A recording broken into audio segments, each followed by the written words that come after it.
Okay, we are live. Hi, this is William Ramsey. Welcome to William Ramsey Investigates. On today's show, I have a very special guest. His name is Dr. Alfred W. McCoy. Last name is McCoy. And I'm really delighted to have him. He's just published a new book. If you're watching this on YouTube, X, Rumble, or Rockfin, you'll see the cover of his new book. The full title is Cold War on Five Continents, A Global History of Empire and Espionage. And Dr. McCoy has been teaching at the University of Wisconsin-Madison for, I think, 30 years now. And he holds the Fred Harvey Harrington Professorship of History. And I was looking through his past, and he's really famous for an earlier book. The full title of that book is The Politics of Heroin in Southeast Asia, CIA Complicity in the Global Drug Trade. It's really one of the great books of post-World War II history, such an important book. And Tommy wrote it when he was very young. I think he was only 24, 25. But it's not that was one of his first books. I think he wrote something about Laotia before that. But his other books, some of which I found interesting. I've read through his other books, actually interesting, which is A Question of Torture, CIA Interrogation from the Cold War to the War on Terror. That was 2006. There's literally a whole chapter on mind control in there, but it overlaps with some of my research myself. Another book is Policing America's Empire, the United States, the Philippines, and the Rise of the Surveillance State. He also has one of his family history involves brewing, and that book is Beer of Broadway Fame, the Peel Family and their Brooklyn Brewery. Another is The Shadows of the American Century, the Rise and Decline of U.S. Global Power. That's 2017. Another is To Govern the Globe, World Orders and Catastrophic Change. 2021 seems very timely. Another one is The War on Drugs, Studies in the Failure of U.S. Narcotics Policy, 2021. And then again, today we're going to talk about this book that just dropped January 6th, 2025. The full title again is Cold War on Five Continents, A Global History of Empire and Espionage. And so Dr. Alfred W. McCoy, welcome to the show. William, thanks for having me. For people, by the way, William, if you're William, I'm Al. So why don't you just call me Al? Okay. Okay. For people who haven't heard your name or your illustrious career, maybe you can talk about what led up to the publication of this most recent book, Cold War on Five Continents. There is a direct connection at a conceptual level between my first book and my most recent book. At the age of 26, I set out around the globe to investigate CIA alliances with drug lords, particularly in Southeast Asia. Most people have forgotten in 1970 and 71, there was a massive heroin epidemic that swept the U.S. Army troops fighting in South Vietnam. A subsequent White House survey of 1,000 veterans from 1971 determined that 34%, 1/3 of all U.S. combat forces in South Vietnam were regular heroin users. In a word, they were junkies. The 82nd Airborne, a very distinguished combat unit, back in that day was known as the Jumpin' Junkies of the 82nd Airborne. There were more heroin addicts in the U.S. Army in South Vietnam than there were in the entire continental United States. So it was a massive heroin epidemic. And the question is, where was the heroin coming from? Rumors were that the North Vietnamese were shipping it down the Ho Chi Minh Trail, along with their armaments, in order to destroy the U.S. Army from within. So I got a contract from a book publisher. I was then a graduate student at Yale University, working on my footnotes, and I stepped out of the library and went on a journey 1.5 times around the globe. And what I discovered was that the CIA, for reasons of operational imperatives, were allied with a number of drug lords in what was known as the Golden Triangle of Southeast Asia. More particularly, the CIA was fielding a very effective militia of people called the Hmong, who are now Hmong Americans, and they were holding back communist forces in northern Laos from capturing the capital of Laos, Vientiane. And the Hmong grew 2 crops. They were agriculturalists. They were highland farmers. They grew 2 crops, rice for subsistence and opium for cash. And opium, of course, is the ingredient. The morphine in opium becomes diacetyl morphine, which is the chemical name for heroin. and CIA helicopters were carrying the drugs. So I went around the world, and I went into the mountains of Laos, and I went into an opium growing village that was providing soldiers for the CIA. CIA sent a squad of men that tried to assassinate me. It was an incredible adventure, and it culminated in the publication of the book. And then when the book was in press, the CIA wasn't done with me. The man who was probably the most powerful media figure in the United States at that time, a man named Cord Meyer Jr., who was the #2 in the covert division of the CIA. He was basically the head of CIA covert operations, a man named Cord Meyer Jr. He called at the offices of my publisher. He knew my publisher well because they'd worked on the UN treaty together in 1945. And he asked the head of the publishing firm to suppress my book because he claimed that my book was going to destroy and damage U.S. national security. Anyway, so that got me into another entanglement with the CIA. And by the time it was all done, the book was published unaltered. And not only was that, it was an extraordinary adventure. I mean, 1 month I'm sitting in Sterling Memorial Library at Yale reading musty documents, a kind of what's back in the day they were known as library rats. Okay. And then another day I'm going around the globe meeting covert operatives in France, in South Vietnam, in Laos, and in the United States. And that whole experience immersed me into what I now call the covert netherworld, this space between the visible politics on the surface of society and this underground. Okay, and it introduced me to some of the most famous covert operatives of the era. And then there was something truly extraordinary that happened to me when I was writing the book. I was, after this great adventure of going around the globe, I was literally in my garret in my attic apartment in New Haven, Connecticut. And there was a knock on the door, and this massive guy who had a bulge under his shoulder, which was a shoulder holster, introduced himself. He said his name was Tom Tripodi. He was from the U.S. Drug Enforcement Administration. They had heard that I was writing a book that might cause them problems, and could he come and talk to me? So I don't know why, because actually Tom was actually a very nice guy, and so I invited him in, and I don't know what he told the DA, but we had some conversations, and I realized he was pretty knowledgeable. He told me that before he worked for the DA, he'd been a CIA operative, and he'd been assigned to the Cuba operation in Florida. So this was a career covert operative. He later went undercover for the DA. He was Italian American and fluent in Sicilian, and he went undercover in Sicily for the Drug Enforcement Administration, where they were trying to break the mafia's hold on heroin. So this man was a master spy. And he gave me a kind of seminar, a crash course. He came back a half a dozen times. He asked to see the manuscript. I said, sure, why not? And he would sit there and read it, kind of proof it, and then he would tell me what was right and what was wrong. Told me all kinds of anecdotes, and it was kind of a master class in covert operations. And so by the time I finished that book, I'd not only published a book, but I'd had an introduction to this covert netherworld. And from that introduction, I've been able to pursue my career writing about various aspects of espionage, the surveillance in one book that you mentioned, torture, another book that you mentioned, okay? And this book that I wrote, The Cold War on Five Continents, is the conceptual sequel to that first book. Now, when I started writing this book, about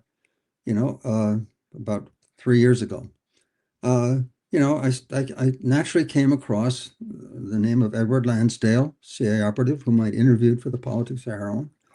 And when I got to the French and Indochina, naturally I came across the name of Roger Trinquier, who was the head of Highland covert operations during the French Indochina War from 1946 to 1954. Suddenly, the memories of my interaction with them back in 1971 came flooding back. Now, back then, I'd just done the interviews and I'd gotten the basics of time, person, and place, the facts of the matter. And I'd put those facts into my book, and that became the book Politics of Heroin. But now, the memories of them came back based upon a deeper understanding of this covert netherworld. And I began to see not just time, person, and place, but I began to see a fourth dimension to them, their dimension as critical historical actors in the Cold War. Now, historians all know one thing, okay? And if you talk to any historian, they'll tell you that, biographies are very nice, but in the complex working out of climate change and economic forces and diplomacy and all the rest, all the multitudinous forces that make up historical change, there is one clear rule. Individuals do not make a difference. The doings of kings, of generals, all the rest, yeah, they're sort of important, but they don't actually make for historical change, okay? And what I found in writing this book was that the Cold War provided a really significant exception to that rule. Okay, what happened was, okay, the book operates on two levels. It operates on this grand geopolitical level, and then it operates at this gritty level of covert action and espionage, okay? So the grand geopolitics, okay? And this is very important to understand the Cold War. The Cold War was perfectly coincident with another great historical process called decolonization. Okay, at the start of the Cold War, about 40% of the Earth's surface was colonies. There were 140 plus colonies around the world. 1/3 of the world's population lived as colonized peoples. And between 1946 and 1993, the world decolonized. These 6 great empires broke apart and became 100 new nations. Today, at the UN, there's about 190 new nations. So half the nations in the world today are former colonies. All right. And this process coincided with the Cold War. And when Cold War conflict and decolonization came together, that produced a major geopolitical rupture, a kind of a void in the world system. So all of the greater global forces were pushed aside in this moment of rupture. And that allowed individual covert operatives, British, French, Dutch, Vietnamese, Chilean, all the rest, to suddenly leave their fingerprints on the crime scenes of world history, to actually make historical change. And so that's the way, that's the sort of half the book explores that dynamic, these geopolitical ruptures, and then these extraordinary opportunities for individuals to actually do something that is very uncommon, to actually make history, to make history happen. Right. You call them men on the spot. So, and there's a Right. lot of Lansdale's one of them. I didn't know you interviewed him. I've done a number of episodes about him, known as the Ugly American, but like his history is incredible, including the Philippines and then into Vietnam right there. So he's always around and, associated friends with Dolas and all these CIA operatives and stuff like that. Like he's a remarkable figure. Um, But, Lansdale is rather typical. Uh, here in the United States, at home, Lansdale was next to a nobody, okay? But overseas, in the midst of, in one of those geopolitical ruptures where an individual could write his writ on human history, that's when Lansdale became Lansdale, right? And he had 2 of those opportunities. right. He was there in the psychological operations, the espionage he was involved in, like the whole vampire stories of the backcountry in the Philippines, and just all these things are really incredible. And really, he was really involved in installing one of the prime ministers, right? Was it Magsaysay or can't remember Um, the guy's name. Lansdale had 2 moments where he acted as a man on the spot, okay? In 1946, the United States gave the Philippines independence, and then almost immediately, a major communist revolution by peasant guerrillas called the Hooks erupted. And the United States essentially sent Lansdale as one of 2 American operatives to assist the Philippine defense minister in creating a strategy that could defeat a very serious communist revolution. And you got to understand that this was very serious for the United States because the home port for the U.S. 7th Fleet, which was one of 2 great fleets designed to contain the communists behind the Iron Curtain, was home ported in the Philippines. So if the communists won, we would lose Subic Bay, and there goes a strategic anchor of our position, our containment position globally. So it was very serious.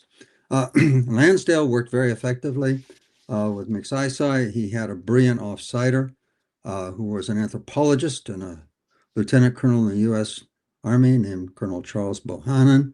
And together they concocted a strategy of manipulating the folk culture of the Philippines to break the hook psychologically. They also worked with McSci, who was actually a very skillful defense minister. And Lansdale always overshadows McSci. McSci was the real talent in this. He was the real architect of this strategy. Anyway, he reformed the Philippine Army and made them a very effective counter-guerrilla force. And to Lansdale's psychological operations, combined with McSci's effective military reforms, beat the hooks. And this was a stunning event, okay, in world history. Suddenly, a major communist revolution was defeated not by sending 100,000 U.S. troops, but by sending one covert operative. And it was that one, with the almost simultaneous success of the CIA in Iran, that signaled to the Eisenhower administration that the way to fight the Cold War was not to send the troops, but was to send these covert operatives. Okay. Right. You mentioned Kermit Roosevelt too. That was the man on the spot in Iran, right? 1953. Yeah, that was another case. Kermit Roosevelt was the grandson of Theodore Roosevelt.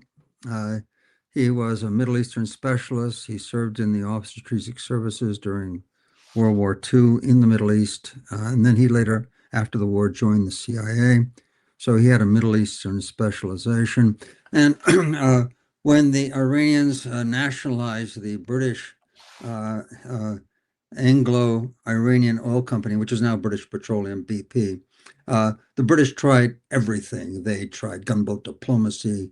They took the case to the UN. They took their case to the international, the permanent international permanent court of arbitration, and they lost everywhere. And so they resorted to covert operations, and the British MI6 proposed an alliance to overthrow the prime minister of Iran, who had nationalized the oil company. And Kermit Roosevelt flew to Lebanon, got in a car by himself, put $100,000 in Iranian currency in the trunk, and drove across the deserts of Syria and Iraq, crossed into Iran, and fomented a coup that overthrew the Mossadegh government and installed the Shah in power, no longer just reigning over Iran, but actually ruling it.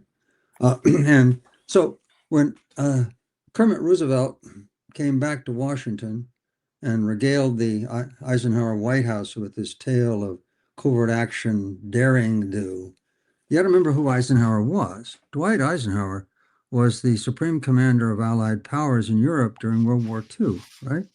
And he sacrificed several million soldiers with two objectives. He wanted to accomplish regime change in just two countries: oust Benito Mussolini in Italy and oust Adolf Hitler in Germany. And to do that, he fought this horrific campaign that left a path of destruction and death. And now what he's seeing is that he wanted to do a regime change in Iran. And instead of sending troops to their death, one covert operative accomplishes this miracle, and only 300 lives are lost, 300 Iranians during the rioting takes place. And to Eisenhower, this seems, as you can imagine, something of a miracle. And so the Eisenhower administration, to the best of my knowledge, right, this is Dwight Eisenhower, career military officer, commander of U.S. forces during World War II in Europe, right? He only authorized one conventional military operation during his 8 years in office, and that was the dispatch of troops to Lebanon in 1958. But he authorized over 170 covert operations that we know about. And so because of the work of Kermit Roosevelt and Edward Lansdale, these two masterful men on the spot, showing that what could be accomplished by individuals, this became the primary mode, the primary means of U.S. force projection during the whole of the Cold War. And that moved the Cold War from conventional forces into this clandestine covert realm, which makes the men on the spot so significant during the Cold War. On 5 continents. So it's solidified in Europe after World War II, 1945, and then in this process of decolonization where everything kind of was up for grabs. It seems like a lot of everywhere. This whole espionage and covert Cold War written in blood, like that's how you finalized the book. But a lot of, maybe not as deadly as World War II, but a lot of really amazing things happened. And these aren't just the other one. I mean, it's Lansdale, Roosevelt. You have a lot of different names there that are involved in these types of, some that I didn't really know, actually. Some of the names of these men on the spot, but like Devlin in Greece, Stockwell in Angola, I believe, or somewhere in that's right. And then there's other kind of guys who are involved in the Cold War. Westerling, Redaway, and Stockwell became a CIA critic. Like there's videos of him around kind of explaining what the CIA did too. Yeah, Stockwell is is actually part of a kind of a subtype of people that got recruited to the CIA.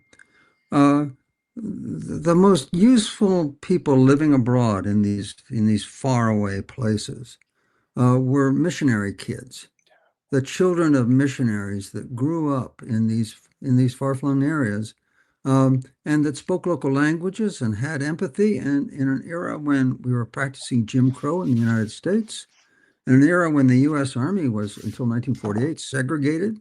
And prior to that, it was only very special selected white officers that were allowed to command African American troops because most of them were dyed-in-the-wool racists, and you wouldn't have been effective commanders. So these missionary kids had this curious bicultural capacity, and they were recruited by the CIA. And the problem with them, I found two of them: William Young in the mountains of Laos, grandson of a Baptist missionary, and John Stockwell, the son of Presbyterian missionaries in the Congo. The problem is because they spoke local languages, they had local friends, their cultural loyalties were kind of divided. They're all very loyal Americans on the surface, but culturally, they look at these people that they're supposed to be manipulating as real people whom they actually care about. And so, none of them work out. The Mish kids, as they were called, tend not to work out over the long term. And Stockwell was one. So when the United States decided we would intervene in Angola and prevent a Marxist government from replacing the Portuguese colonial regime as the government in the capital, Lusaka, they sent out Stockwell. And Stockwell, very quickly began shipping in arms to surrogate anti-communist forces in Angola. And over the long term, as he watched this unfold, he describes in his memoirs a moment, a kind of epiphany, like Paul on the road to Tarsus. He was standing on a railroad, the actual Lobito Railroad, that goes from the copper mines of Katanga province in southern Congo across the whole of Angola to the port of Lobito, okay, which the U.S. is actually now rehabilitating. And Stockwell is standing there, and he looks down this railroad line that stretches to the horizon, and he can feel himself being uplifted so he can see 1,000 miles across the magnificence of Africa, from the sparkling blue waters of the Lobito ports to the dusty bushlands of Katanga province in Congo, and feeling the power of Mother Africa juxtaposed against the tawdriness of these covert operations, their cynicism, their manipulation, their fundamental falsity of what they're promising their participants. He can't do it anymore, and he quits. And he spends a decade, agencies sued him, they bankrupted him with their lawsuits, and Stockwell just went from campus to campus across America, trying to get Americans to become aware of the ambiguity, the moral ambiguity of covert operations and what was being done in their name. And he never quite succeeded, but it was an admirable effort. I think he started a foundation or something like that to really combat American imperialistic kind of ideas. I think he's still with us, Oh actually. yes, no, he's Yeah. he's alive. He's around. I tried to find him. I know because like his biographies, like one of the interesting things I saw in your book was all these guys' memoirs and stuff. But his biographies on archive as well. So like Yep. they're still around. Yeah. His book. I teach a course on the CIA and the Cold War, and his chapters from his book "In Search of Enemies" about the Angola operation are required reading for my students. Wow. He writes well. It's very gripping, actually. He explains Mockingbird. He explains all these techniques. He's on video, so like people can see like all his stuff. He really left a great repository of videos. He's a really interesting guy. Speaking of videos, um, he's got one that's really gripping. Okay. Um, he's taught he between his time of being an operative in Central Africa and running the Angola operation. In 1974-75, he was assigned to South Vietnam, and he was assigned to a province called Tay Ninh, which is on the Cambodian border. And in early 1975, as the case officer head of Tay Ninh province, he began to notice that North Vietnamese forces were concentrating in his area, and he realized that they were massing to capture Saigon. And so he describes how he gets on an aircraft, he flies down to Saigon from Tay Ninh province, and he has an urgent meeting with his CIA superior to explain to his CIA superior the immediate threat that is amassing from intelligence he's gathering literally on the ground of this impending attack, which is the attack which, by the way, captured Saigon and cost us, made us suffer a defeat in Vietnam. And so he describes how this is a little bit gross, and I apologize, but this is history. His CIA superior takes him to a bar, and he insists that Stockwell brief him while he's having an appetizer of oral sex. I mean, and at that point, Stockwell realized that the agency and the operatives are kind of what we call, corrupt imperialists. That they've lost their moral fiber, detached from the United States and the restraints of this society. It's a really very gripping video that, and if I can find that. Yeah, I have it. If you look in the footnotes of my book, you'll find the URL. I'll find it. Gotcha.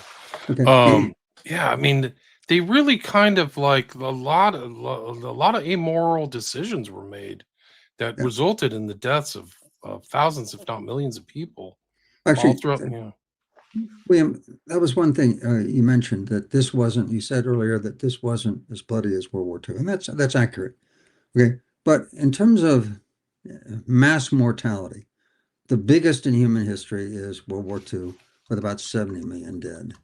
The next biggest is the Cold War, because when you add up all these little wars like Korean War and the Vietnam War and all the rest, the total on mortality and these surrogate wars, these brushfire wars fought away from Europe and the United States, is about 20 million people, which makes the Cold War the second most bloody conflict in human history. And it's these bloody local conflicts, often forgotten, that I'm documenting in my book, Cold War on Five Continents. Right, and it's just all over. I mean, you talk about Africa's one example, South America, Chile, just constant fighting. Letelier. I mean, one of the interesting ones is I found the video. Let me see if I can bring it up. Chile is a good example of this covert operator. I can't remember what his name. You feature him in the book, but like the application of force against the Allende government, it was like the shock doctrine was like very minimal lives lost with really thorough, overthrow of Chile and what the original 9/11, right, 1973. Yeah, in the Chile operation, basically what happened was in 1970, Chileans in a democratic election elected a socialist prime minister who had about 5 members of the Chilean Communist Party in his cabinet, because the Communist Party had backed him during the election. And so having a socialist in Latin America, the U.S. sphere of influence, set off alarm bells ringing in Washington, D.C. And President Nixon and his national security advisor, Henry Kissinger, were determined to overthrow this government. And ultimately, the operation came down to uh, a, a man on the spot, a man named Thomas Karamessines, who emerged as a man on the spot. Yeah, that's the one. I wouldn't suggest we play it now because, I'll just give people an idea of what Stockwell looked like. He's okay, yeah, kind of a cutout. because the description is actually a little bit gross, frankly. Okay. But you can find videos. If people want to follow up on this, they can just check out Stockwell. Yeah. Sorry. Very interesting man. Very interesting man. Grew up in Congo, speak the Shaluba language, had all those cultural empathies, and unable to sustain the Cold War. But turning to Chile. Karamessines. I think he had a Greek last name, right? Yeah, he was known as Tommy the Greek and that network back in the day. Anyway, Karamessines was Greek American, grew up in New York, went to Columbia University, and he was a deputy prosecutor to the famous anti-mafia crime fighter Thomas Dewey, later governor of New York State, failed presidential candidate. And then Karamessines joined the OSS, and he wound up in Athens. And because he was fluent in Greek from his childhood, he was suddenly a very effective operative. And he was the CIA's chief operative during the Greek Civil War, when the United States sent military advisors to block communist guerrillas from taking power. And he formed very deep attachments to the Greek right wing, who had been allies and instruments of the Nazi occupation of Greece during World War II. He moved on to Italy, same thing. Italy had had a fascist government from 1922 to 1943. So there were lots of ex-fascists lying around in various secret societies. Karamessines worked effectively with them. And through this all, he got a kind of training in the clandestine arts. So by the time he became head of CIA covert operations, the CIA had 4 directorates in that day, 4 divisions, if you will. And there was one called the Directorate of Plans, which was a euphemism for covert ops. And that was Thomas Karamessines.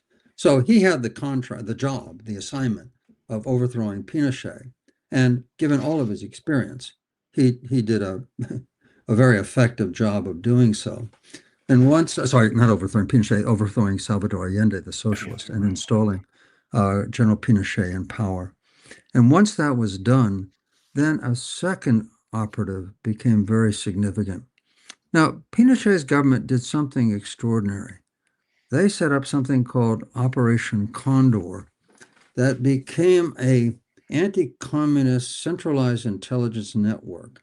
The CIA provided the communications infrastructure to allow communications between about 7 Latin American intelligence services at a time when there were lots of military juntas as the dominant form of government in Latin America. And they set out to systematically destroy the left in Latin America. And the sum of people that they assassinated, incarcerated, is about 500,000 people. It's extraordinary, Operation Condor. And we actually have the archive of that, which was discovered in a Paraguayan police station moldering away. So we have accurate knowledge about it. And one of the things they did was they had assassins. If exiles had fled one government to another government or somewhere else, Operation Condor dispatched assassins. And the top assassin for Operation Condor was an expatriate American named Michael Vernon Townley. And he ran an assassination campaign. He assassinated, blew up the former chief of staff of the Chilean army in Buenos Aires. He arranged a shooting of an exiled democratic socialist leader. And in Washington, D.C., he actually did the bombing of the former Chilean defense minister in downtown Washington, D.C. And there's a monument there to Sheridan Circle, Letelier, right? Yep. Yeah. It's a really good book called The Ghost of Sheridan Circle. I had the historian on about that. It's really fascinating, and it involves Townley. That's why when I saw his picture in your book, I was like, oh, that's the guy. That's him. Yeah. And he was a man on the spot. And again, in the book I document 30 of them, and there's 18 of them are American. and Townley is, I count him Chilean, because at the time he was a Chilean citizen working for Chilean security service. And that was an interesting inversion that, an intelligence service in the periphery, right, creating this massive Condor apparatus with CIA technology, and then reaching into the metropole and conducting an assassination in Washington, D.C. That was extraordinary. And that's, I think, indicative of how pervasive this covert realm had become during the Cold War. It wasn't just our guys acting in faraway, dusty places. It was a whole apparatus, a whole coterie of covert operatives. And actually, if you wouldn't mind, William, that does remind me of another very significant covert operative that, would you mind me talking about? Yeah, please continue. Yeah. Okay, all right. We've talked about, very briefly, about Edward Lansdale, the quiet American, the ugly American. He was the most famous covert operative of the 1950s and 1960s. There were two feature films. There was one called The Quiet American, and Lansdale was actually involved in the production of that, and he's featured in there. And then there's one called An Ugly American, based again on the Lansdale story, in which Lansdale is played by, the Lansdale figure is played by Marlon Brando. So he was really famous in the day. And when Lansdale's second major success, the one that made him truly famous, was after he defeated the Hooks and installed Ramon Magsaysay, his partner in defeating the Hook communist guerrillas in the Philippines. After he installed him in the presidential palace, manipulated the Philippine elections to get his buddy elected president of the Philippines. He then moved on to Saigon, and Secretary of State John Foster Dulles gave him a blanket instruction saying, do what you did in the Philippines. So, so Lansdale in South Vietnam, again, identified a likely surrogate, kind of his Ramon Magsaysay, in the form of No Dinh Diem. And he defeated the French military. Diem was very unpopular in Washington, D.C. He defeated his superiors in Washington, D.C. He defeated the Sino-Vietnamese crime syndicate that ran Saigon. He defeated them all and installed No Dinh Diem in power in South Vietnam. And this was his great triumph. Again, regime change done largely by one man. And Lansdale, that was Lansdale's shining success. Lansdale had a curious attribute that he gained from his time in the Philippines. He was always very open to working with the locals in a way that most CIA operatives weren't. He cultivated big networks. I went through his correspondence at the Hoover Institution and found at one point when he left Manila in 1948, before he came back on a covert assignment, he wrote thank you notes to 50 senior Filipinos in amazing walks of life, an incredible social network for basically a middle-ranking military officer. Okay, so he had this real skill.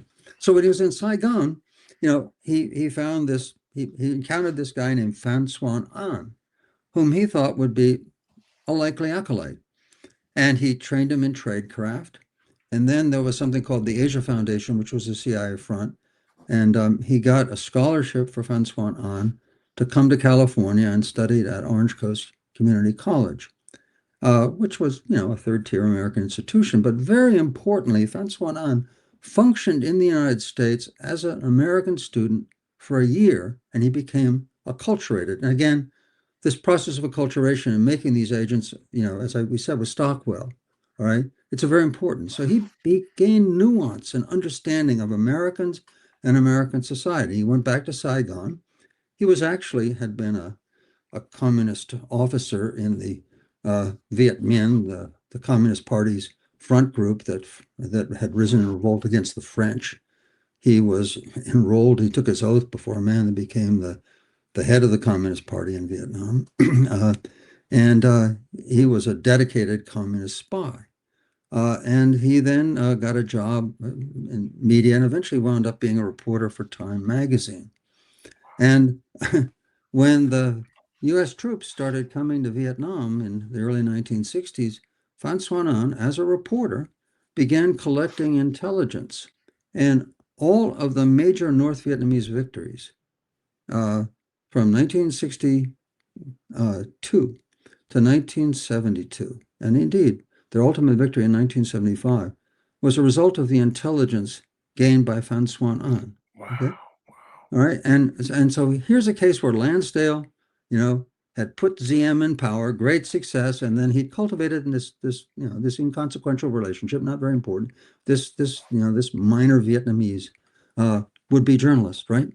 And Phan Xuan An, when in 1975, he was bureau chief of Time magazine. And in 1976, he retired from Time and he went to Hanoi. And the famous Vietnamese defense minister, Vo Nguyen Giap, the man who defeated the French and defeated the Americans, gave him a star as a general in the Vietnamese army. And he was awarded 16 medals, one for each of his major victories. All right. Wow. And he had like written Philby or something, Philby of the Orient or something. Oh, he put Philby to shame. Wow. Yeah. It's font. Pham. His last name is An, at least in the American or English. Yeah. English. Yeah. An extraordinary success. He operated as an individual operative. So he was basically Hanoi's man on the spot in South Vietnam. Right? Incredible. Okay. A complete flip. Trained by one man on the spot to become the enemy's man on the spot. Wow. And during his career as an operative, he wouldn't hold documents because he recognized that could implicate him. So what he did was he purloined documents, put them back, and then he would write up reports. Okay. And he would type them up, and then he would photograph them. Because as a journalist, he was a good photographer, and he put them on a roll of exposed film, and then hand them off to a courier. And the couriers would take it out to the famous tunnels of Cu Chi outside Saigon, and then couriers would hand carry that across the border into Cambodia, to Phnom Penh, and be flown to Hanoi. And of the 40 couriers that he had, about 25 were captured and killed. All right. But the network was insulated enough so that they never got him. Wow, an extraordinary, one of the most brilliant stories of espionage. And actually, that brings me again to the idea of the significance of all this. So what does this all add up to? Okay. Let's just take one case. All right. And here's a controversial and ultimately unsustainable hypothesis. Okay. Historical hypothesis. So a large question might be, and a lot of people have asked it, how and why did the United States lose the Vietnam War? How can the world's greatest military power, at the peak of its power in the 1960s, lose a war to a poor, impoverished country like North Vietnam of 16 million people with no industrial base whatsoever? How can this happen? And when you look at the history of combat, indeed, whenever the armies met on the field of battle, the U.S. firepower was so overwhelming that we won every battle, every single battle, except for maybe one or two minor battles. But when the big ones, we won it. The Tet Offensive, we won. It looked like a spectacular enemy victory. No.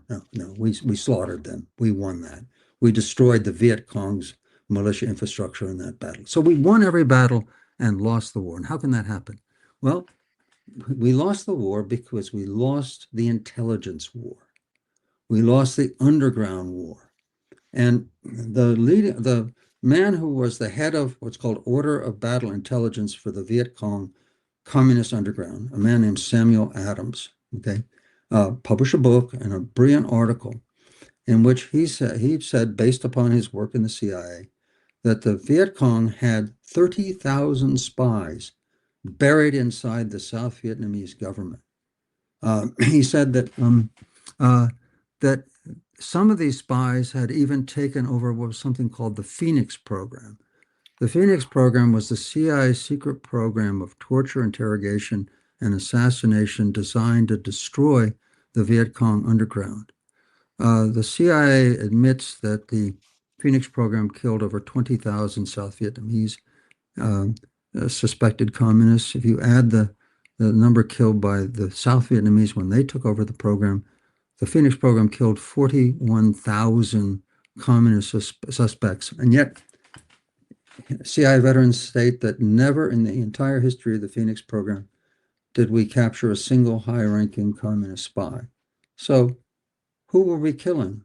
Well, the communists took over a number of the Phoenix program branches, and they were slaughtering our allies. They were putting our people into it. They'd flipped it like all good counterintelligence did. They flipped Phoenix and they turned it into an instrument for the destruction of the U.S. position in Vietnam. So basically, imagine 30,000 communist agents. One of them is Phan Xuan An, and we know the damage he did. So we lost that underground war. And can I tell you a story, an anecdote about? Yeah, please do. Okay. Now, so my argument is simple. Why did we lose the Vietnam War? Well, we won the conventional combat, but we lost the underground war. The U.S. Army won the war and the CIA lost it, okay? To put it simply, all right? And now where did I get this idea? Okay, got it like this. When I was in a boarding school in New England, and I was on the junior varsity wrestling team, I was a sophomore. Our captain was a guy named John Merson. He was a good guy. He went to Amherst College and he dropped out and wound up a lance corporal in Vietnam, up near the demilitarized zone. And he published a memoir. And when it was in press, he heard that I was teaching a course on the Vietnam War. So he sent me the manuscript for comment to see if there was anything wrong. And so I was reading the manuscript. And this is a guy I'd known in high school that I'd been in the wrestling team with, right?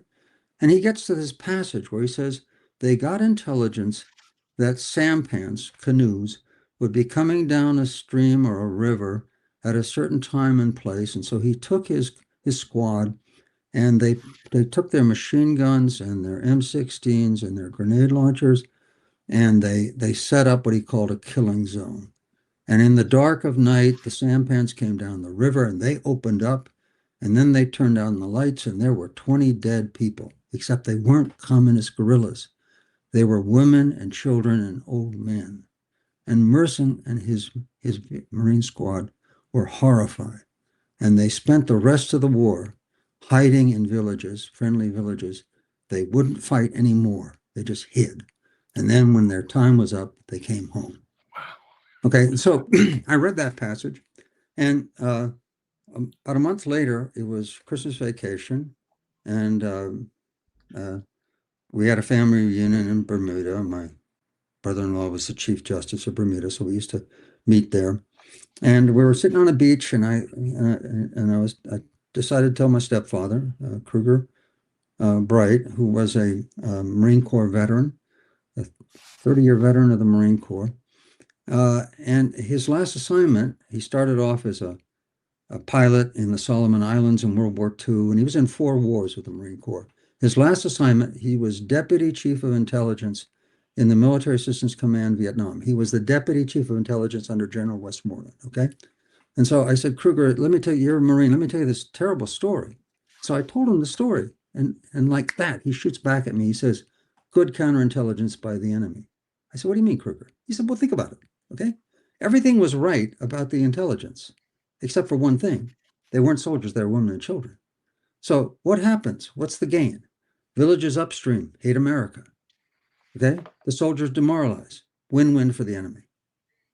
And if a Viet Cong militia unit in a remote locale could pull that kind of counterintelligence, what could the real counterintelligence professionals do? Okay, and it was at that point I began to realize that we were up against an army of people that were absolutely dedicated to their goal and that were very sophisticated. They'd been trained by the Soviets in very sophisticated counterintelligence techniques. And it was that point I realized that this is real, that this counterintelligence failure on the part of the United States was potentially critical in our overall defeat. And so the men on the spot made a difference. Right, in this kind of cloak and dagger environment, this underground, not these above ground on top of the table, as opposed to sub rosa conflicts, like playing it out psychological warfare and putting people in power and this back and forth. It really is an incredible tapestry when you think about this conflict over 5 continents, right? The only continents left out are Australia and Antarctica. So it's really a global war, which leads us up to today. I mean, I think a lot of this stuff and a lot of this history is incredibly relevant to what's happening, even in Iran. Like you mentioned, Iran and Mossadegh, Kermit Roosevelt. Like something's going on there now. The totality of which I don't know. Maybe you probably might know better, but I mean, this book is very relevant for that because you're seeing these things happen.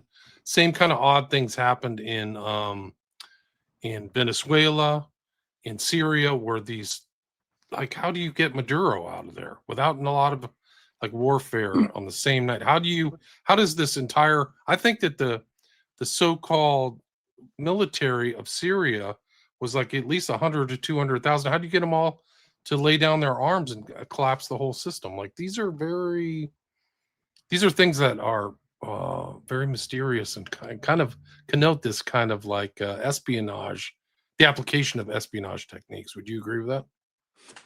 Oh, yes, I would. What I would agree with more, I think that your remark contains the germ of a broader observation, and I think it raises a really interesting question. Yeah, and I think implicit in your question, tell me if I got this wrong, is what's the relationship between the old Cold War and the world we're living in now? Because it's only really about 35 years ago. Okay, and is that Yes, I something? think so. Yeah, I think Okay, that's a okay. great Okay. yeah. Yeah, okay. So, so a number of scholars of international relations have been saying since about 2014, about the time that Russia took Crimea away from Ukraine, that we are now in something called the new Cold War. That just as in the old Cold War, there were three superpowers contending for global hegemony, Beijing, Moscow, and Washington. So we're back in the same array of superpowers. And just as Beijing and Moscow were aligned for much of the old Cold War, so they are now so aligned today. So we're kind of fighting a new Cold War, all right? And so if so, and I think that's a reasonable proposition, many scholars, I think most scholars agree. There's nobody that really disagrees.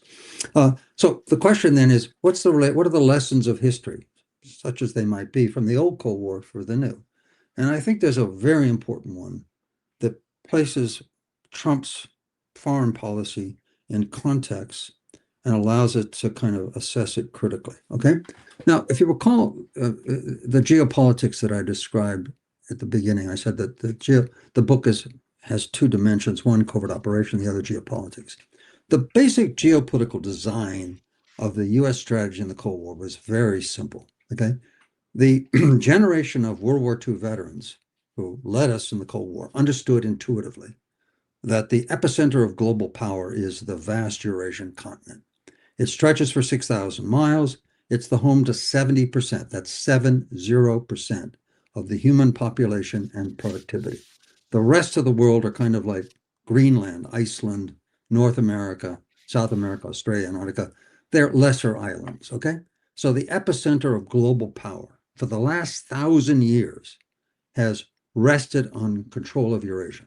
And at the end of World War II, we captured two axial ends of Eurasia in defeating the fascist powers. We established our control over Western Europe, and we established through 5 bilateral military pacts a control over the Pacific littoral from Japan, South Korea, Taiwan, the Philippines, all the way down to Australia. Sito, right? Is that right? Yeah, Sito, and yeah, but more importantly, these bilateral military pacts, multilateral pact in Europe, bilateral pact with these 5 critical Asia Pacific powers. Okay, and that gave us control over what scholars have called the axial ends of Eurasia. From there, we could position ourselves to control Eurasia and isolate the Sino-Soviet bloc behind the Iron Curtain. All right, and then our basic strategy, as I've described, is when Moscow tried to break out of that geopolitical isolation and get involved in third world countries from the Philippines through South Vietnam all the way to Latin America, the United States sent these covert operatives to knock them back. Okay, but so the key to our Cold War victory was to lock up the Sino-Soviet bloc behind the Iron Curtain And then we had the whole rest of the world as the free world. And you know, and the last, well, I mean, the last time the Soviets broke out is they sent 100,000 troops into Afghanistan because their communist clients were mismanaging the government. The CIA sent one covert operative, a man on the spot called a veteran operative called Howard Hart, and he created an army of 250,000 Afghani guerrillas. And for 10 years, they bloodied and demoralized the Soviet Red Army. And they pulled out in early 1989. Okay. The Soviet Red Army was so defeated and demoralized that in just a matter of months, 7, 8 months later, suddenly there were these mass protests that began erupting in Eastern Europe. Now, always in the past, Poland 1953, Hungary 1956, Czechoslovakia, Prague in 1968. Whenever the democracy protests erupted, the Red Army was sent. Tanks by the thousands would roll through the streets and crush protests. But this time, when Eastern Europe erupted in protest, the Red Army was unable or unwilling to move. The satellite nations of Eastern Europe broke free. The satellite states, the republics of the Soviet Union broke away, and the Soviet Union collapsed, and we won the Cold War. Okay, so the key to the whole strategy was dominance over Eurasia. Now, what is the Trump administration's policy for fighting the new Cold War? Let's think about what they're doing.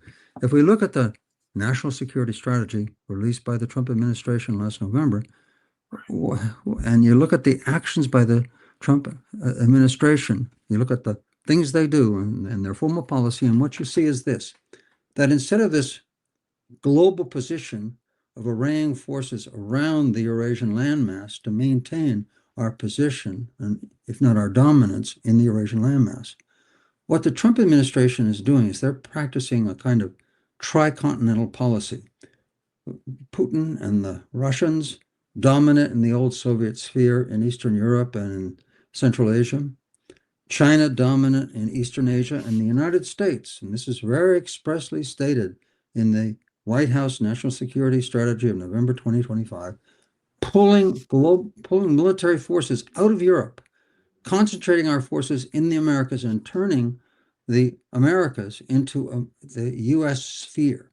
And the strategy says the United States must be dominant in this sphere. And if you think about everything that Trump has done, okay, the idea of making Canada the 51st state, of claiming Greenland, of insisting that the Panamanians kick the Chinese out of the canal, okay, the foray down to Venezuela, the concentration of forces in the Caribbean, all of that is this strategy. And if history teaches us any lesson, okay, is that withdrawing from the Eurasian landmass at this time of the new Cold War, okay, if staying strong on Eurasia gave us victory in the old Cold War, what's the likely consequence of retreating from Eurasia, pulling back to the Americas in the midst of a new Cold War?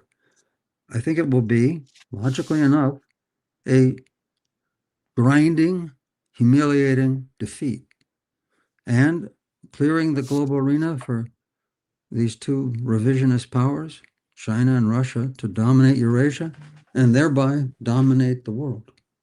And that's a serious matter. Yeah, it's something else. I mean, with this Silk Road or Belt and Road initiatives and all this thing, the Mackinder thesis is still relevant, right? I mean, it's this whole thing. Look, nations, empires, rulers come and go, but landforms and the geopolitics that they dictate are constants, and for 1,000 years, Eurasia has been the epicenter of world history. Every empire that's risen or fallen over the last 1,000 years has contended for control over Eurasia. And to unilaterally retreat is just bizarre. Yeah, it's different now. Yeah. It seems like it. I mean, it seems like Trump is very much not interested in the Europeans, and that document you mentioned last year, it doesn't involve them. They're like almost like he describes them more or less as betraying their cultural heritage because of the arrival of non-European immigrants. It's the kind of white nationalist idea that the diluting of the blood of the native stock, it leads to cultural degeneration and the decline of civilization. It's a kind of classic fascist blood and land thesis. I mean, that's what it is. I don't like the pejorative, but that's what it is. Yeah, I think you're right. Professor, we are at the hour mark. Thanks so much for your time. Really appreciate it. Where can people find Cold War on Five Continents? Amazon.com. It's right So there. Just type it in. Type it in, and it's also available on Kindle, hardcover. Like I said, Yep. it was released on January 6th of 2026, right? Yeah, and the Kindle price, which is heavily discounted, is, I hate to sound crassly commercial, but it's only $9. All right. You can get it now and read through it, guys. This is a great overview of late 20th century history, a very expansive view, and from a very illustrious scholar and professor. So where can people, if people have any further questions or want to reach out to you, do you have social media or anything like that? Oh, no. If you Google my name, you'll get to the University of Wisconsin, and there's my email address. Like all academics at the University of Wisconsin, I serve the people of Wisconsin and the states beyond. So generally, if you write me an email, I'll write you back. I tend to write about half a dozen, replies. Okay. Right. But one caveat. Okay. If it's school kids writing an essay, you got to be from Wisconsin. If you're outside the state, well, I'm sorry, there's just too many school kids and too many assignments for me to handle them better. If you're from Wisconsin, I'll answer your questions. Here's a question from the chat, the listeners. Paul asked, does Professor McCoy believe that President Kennedy was trying to lower the Cold War tensions, but the CIA and military leaders were against him? Would you like to answer that?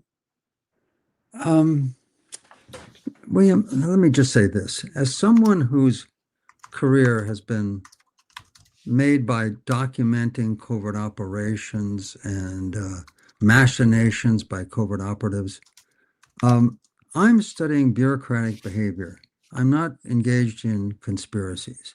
And when you touch the Kennedy administration, you fall down a rabbit hole so deep you'll never get out.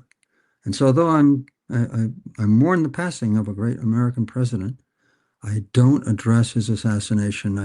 You got to maintain some kind of objectivity to do the analytical work I need to do. And I'm sorry I can't answer the question. That's fine. That's very fair. Thanks so much for your time again.